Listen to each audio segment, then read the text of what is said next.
మీ అందరికీ good habit అలవాటు చేసుకుందానికి ఒక ఐడియా ఇవ్వడానికి అయితే వచ్చాను. నాకు అర్థం కాలేదు సార్. నేను అర్థమైతే చెప్తాగా. మా అమ్మ చూస్తేనే అక్షయ తృతీయకి గోల్డ్ కొనాలి అంటా ఉంది. ఈ రేట్లు చూస్తేనే భయం వేస్తా ఉంది. డైరెక్ట్ 10,000 దాటేసింది గ్రాము. ఎలా రా ఇప్పుడు ఎలా చేయాలి, ఏం చేయాలి అని చెప్పి ఆలోచిస్తా ఉంటా. అప్పుడైతే వచ్చింది సార్ నా దగ్గరికి.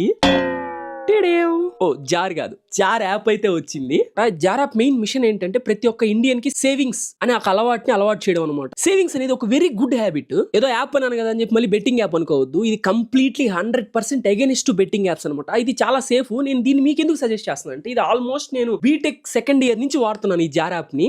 ఆటో పే పెట్టేశారంటే డైలీ 10 రూపాయలు మీ దగ్గర నుంచి కట్టే ఇందులో పడిపోతుంటాయి అనమాట. పడిపోవడం అంటే ఇప్పుడు 10 రూపాయలు నేను ఇంట్లో కూడా పెట్టుకోవచ్చు కదా, దీంట్లోనే వేయాలా అని చెప్పి కొంతమంది అతి తెలివి వాళ్ళు అడుగుతారనమాట. వాళ్ళకైతే నేను చెప్పేది ఏంటంటే, మీరు 10 రూపాయలు మీ దగ్గర దాచారనుకుంటా, 10 రూపాయలు లాగే ఉంటుంది. అది 10 రూపాయలు జార్ యాప్ లో ఇన్వెస్ట్ చేయడం వల్ల యూజ్ ఏంటంటే, అదైతే మీకు 24 క్యారెట్స్ డిజిటల్ గోల్డ్ లా కన్వర్ట్ అవుతుంది అనమాట. ఫర్ సపోజ్ మీరు ఒక 3 years బ్యాక్ గనక గోల్డ్ కొని ఉన్నారు, 10 రూపాయలు అట్లా పెట్టుకొని ఉన్నారనుకోండి, 3 years తర్వాత 10 రూపాయలు లాగే ఉంటుంది మీ దగ్గర దాచిపెట్టుకుంటే. అదేగా మీరు ఆ 10 రూపాయలు గోల్డ్ గా కొనుంటే, ఫర్ సపోజ్ 1 గ్రామ్ గోల్డ్ మీరు 3 years బ్యాక్ గా కొనుంటే అప్పుడు దాని ప్రైస్ 6,000, కానీ ఇప్పుడైతే 10,000 ఉందన్నమాట. అట్లాగా మీ మనీ గోల్డ్ రూపంలో సేవ్ చేయబడితే అది పెరుగుతా పోతుంది అనమాట. అది జార్ యాప్ అయితే చేసేది. మీరు సడన్ గా ఫ్యూచర్ లో ఏదైనా ఎమర్జెన్సీ వచ్చినా ఏమన్నా వచ్చినా కానీ విత్డ్రా చేసుకోవచ్చు అనమాట మీ మనీని. అది కూడా పెరిగి ఉన్న మనీని అయితే విత్డ్రా చేసుకోవచ్చు. చాలా ఈజీ అది కూడా. సో మీరు కూడా అలాగే జార్ యాప్ లో సేవింగ్స్ చేసుకోండి.